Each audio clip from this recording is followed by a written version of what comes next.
I'm great, thanks. I have a conference call that I need to run to, but since you all are graciously gathered here, I'll take a few questions. And I think you also just had like an hour with Caroline, so I don't want to step on that too much either.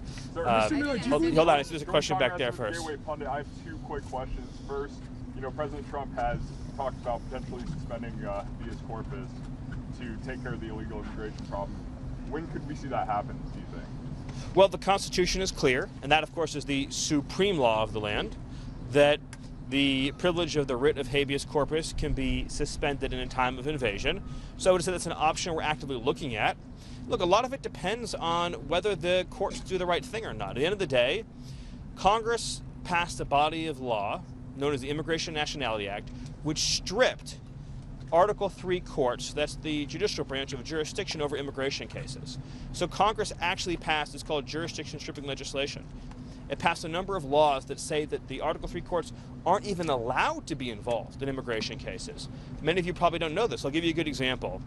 Are you familiar with the term temporary protected status, or TPS, right? So by statute, the courts are stripped of jurisdiction from overruling a presidential determination or a secretarial determination on TPS when the Secretary of Homeland Security makes that determination. So when Secretary Noem terminated TPS for the illegals that Biden flew into the country, when courts stepped in, they were violating explicit language that Congress had enacted, saying they have no jurisdiction. So it's not just the courts aren't just at war with the executive branch, the courts are at war, these radical rogue judges, with the legislative branch as well too. So all of that will inform the choices the president ultimately makes, yes. Mr. Miller, to further incentivize deportation of illegal aliens, is the administration considering going after businesses that knowingly employ illegal aliens? Well, they already have. Worksite enforcement, I don't have the exact statistics, but it's at multiple hundreds of percent. So the increase in worksite enforcement has been dramatic, it's been immediate, and that will continue. Why is President Trump moving to dismiss 3 Democratic members of the Consumer Product Safety Commission? Well, I think Caroline answered this question in the briefing today. The president is the head of the executive branch, and it's the president's prerogative to ensure that all executive branch employees are the best, the brightest, the most committed to fulfilling the agenda that they have, whether it be in their agency or any post in government. Is the president going to replace them?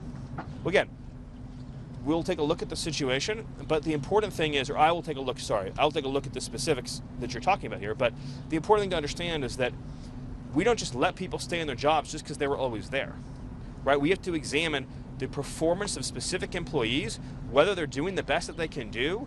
I know that in particular, as a parent, there's been lots of concerns that I've had, that my family's had about product safety in this country. We can absolutely do better, and we will do better, but that requires hiring the best people for the job. And President Trump will always hire the best people for the job. Yes. When we talk to the president's voters, they bring up a couple issues. One, it's been 3 months, and they still haven't gotten down to the 2020 election. They're concerned about the whole voting situation, and they also want to know about what happened to the assassination attempt. Those are all great questions. So they're really concerned. Those are all great questions. The Department of Justice, of course, is working on all 3 of the things that you just mentioned, and hopefully we'll have a further update soon. I can tell you on election integrity that the president recently signed an executive order that was the most comprehensive election integrity order that was ever issued. And as you may recall, that included in it a requirement to verify citizenship to vote.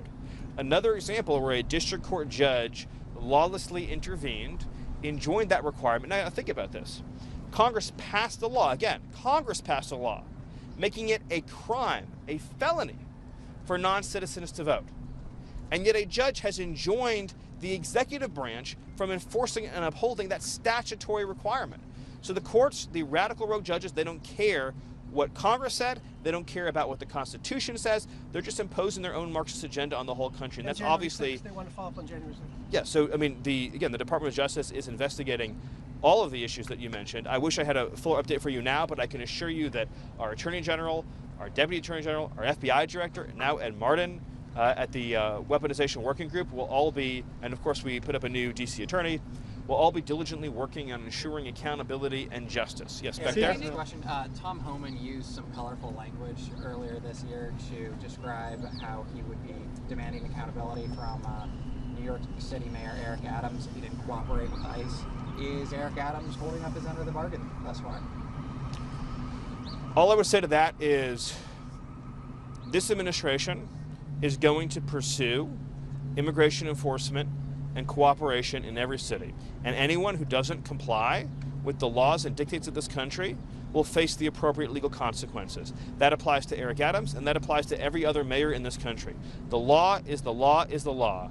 And if obstruction, if hindering, if harboring occurs, then the full range of potential penalties applies to any federal official, any state official or local official that's engaging in obstructionist behavior.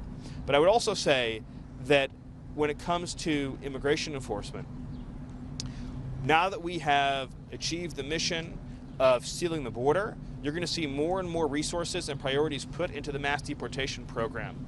And so on a day-to-day basis, you're going to see exponentially larger numbers of illegal aliens being arrested and removed from the interior. How Can you serious share is with the us- suspend Thank habeas you. corpus? So can you share with us where the illegal immigrants that will be deported to Angola, Rwanda, those African nations are, which condition they are, and when are you guys planning to send them back to Africa?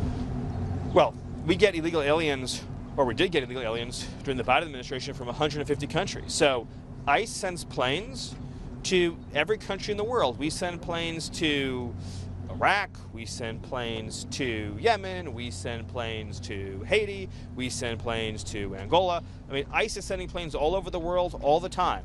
Anyone who came here illegally, we're finding them and we're getting them out. Any other questions? Yes, back there. Yes. Thank you, Stephen. So it looks like we're going to see a lot of port workers and truck drivers displaced by the tariffs in the coming weeks. Does the administration have any plan for relief for those workers, sort of like what you did in the first term for agricultural workers who had some impact? Well, what I would focus on is the fact that we're actually going to begin enacting, as you've seen, a series of historic trade deals. They're going to be opening up the export market for American producers, both manufacturers, growers, ranchers, as never before. And so what's going to begin happening now, because of the president's leadership on tariffs, is markets that have historically been closed, so obviously India, Japan, South Korea, the UK, are now going to be open to American exports and American production. I would also just note that if you look at the statistics, about 90,000 factories in the United States closed since NAFTA was signed, which is, I mean, almost unimaginable figure.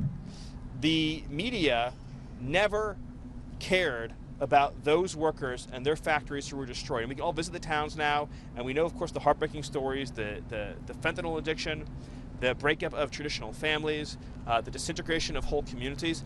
That was the catastrophe that occurred that President Trump is reversing by finally standing up for the American worker. Yes. With regards to the refugees that are being brought back from South Africa, Yeah, that's a really exciting news story, isn't it? the rationale behind it when refugees have not been taken back from other countries, why is the U.S. taking these from South Africa? Well, because what's happening in South Africa fits the textbook definition of why the refugee program was created. This is persecution based on a protected characteristic, in this case race. So this is race-based persecution. The refugee program is not intended as a solution for global poverty, and historically it has been used that way. Wherever there's global poverty or wherever there's dysfunctional governments, then the U.S. refugee program comes in, swoops people up, relocates them to America, and you have multi-generational problems. You even into the second and third generation, you have endemic poverty, you have crime issues, you have integration issues. The U.S. refugee program in America has been a catastrophic failure. I mean, if you look, for example, at the Twin Cities area, I mean, just in terms of markers of educational outcomes, in terms of public safety, in terms of welfare use, I mean, it's been a complete public policy failure. And so this is an example of the president returning the refugee program to what it was intended to be used as. But what evidence? Hold on, What over there, thanks. specific evidence do you Well, have so that let me those- just take this one first, thanks. Is the president having a conversation with you about becoming the national security advisor and what you accept? I'm very thrilled with the job that I currently have, and my focus right now is on supporting Secretary Rubio. Marco and I become very close friends, well, I mean, especially over the last 100 days, but even before then. And I could not be more excited to work with Marco, who is truly one of the all-stars of this government, both in his role as Secretary of State and in his role as National Security Advisor. And I think the whole country is going to continue to see just how incredible Marco is. Yes. What specific evidence do the United States have that those South Africans have been severely persecuted? Well, but it's state policy. There's land expropriation. There's a whole series of government laws and policies that specifically target white farmers and the white population in South Africa. That's well documented on video. And of course, you even see government leaders chanting racial epithets and espousing racial violence. So it's all very well documented. Yes. So on Ukraine, are you in a position to confirm either kill or keep alive the reports that you have been asking Ukraine, war-torn country, to accept some of the illegal immigrants, and why? I've never heard that before. Mr. Miller, there are over 300,000. Hold on. Yes. President Yes. foreshadowed that he was going to be making a very big announcement yesterday, today, maybe Monday. I know you're not going to get ahead of the president. Can you give us a hint, though, at least? What topic? No, I'm not going to get ahead of the president. Yes. Did you have a question? Yeah. Will you be involved with the meetings with Mayor Adams today, and what do you plan to discuss? I'm not involved in those meetings. No. Do you have a question? Yes. So the current governor of California has been extremely rude to President Trump and your administration. What is the status of their litigation on the tariff issues and all the issues? I don't have an update on that. Sorry. There's over. Yes. Yes. Steven, do you have, of the South African refugees, how many are coming and when will they arrive? Well, we just have the first flight is scheduled, I believe, for early next week. But that's just. Where in the U.S. are they arriving? Well, I don't have an exact update for you on that yet. I don't want to confirm any news reports, but that's just the beginning of what's going to be a much larger scale relocation effort. And so those numbers are going to increase, obviously, as time goes on. It takes a little while to set up the systems and processes and procedures to begin a new refugee flow, but we expect that the pace will increase. It'll increase at a healthy pace as time goes on. Yes, back there. How many on the first flight? Not right now. Yep, back there. Commented on the Tufts University student that the federal judge of Vermont ordered the immediate release of Tufts University student held by immigration authorities. Yeah, my reaction is, again, there's a judicial coup in this country. The foreigners in this country do not have a right to stay in this country if they support designated terrorist organizations like Hamas. Hamas is a designated terrorist organization.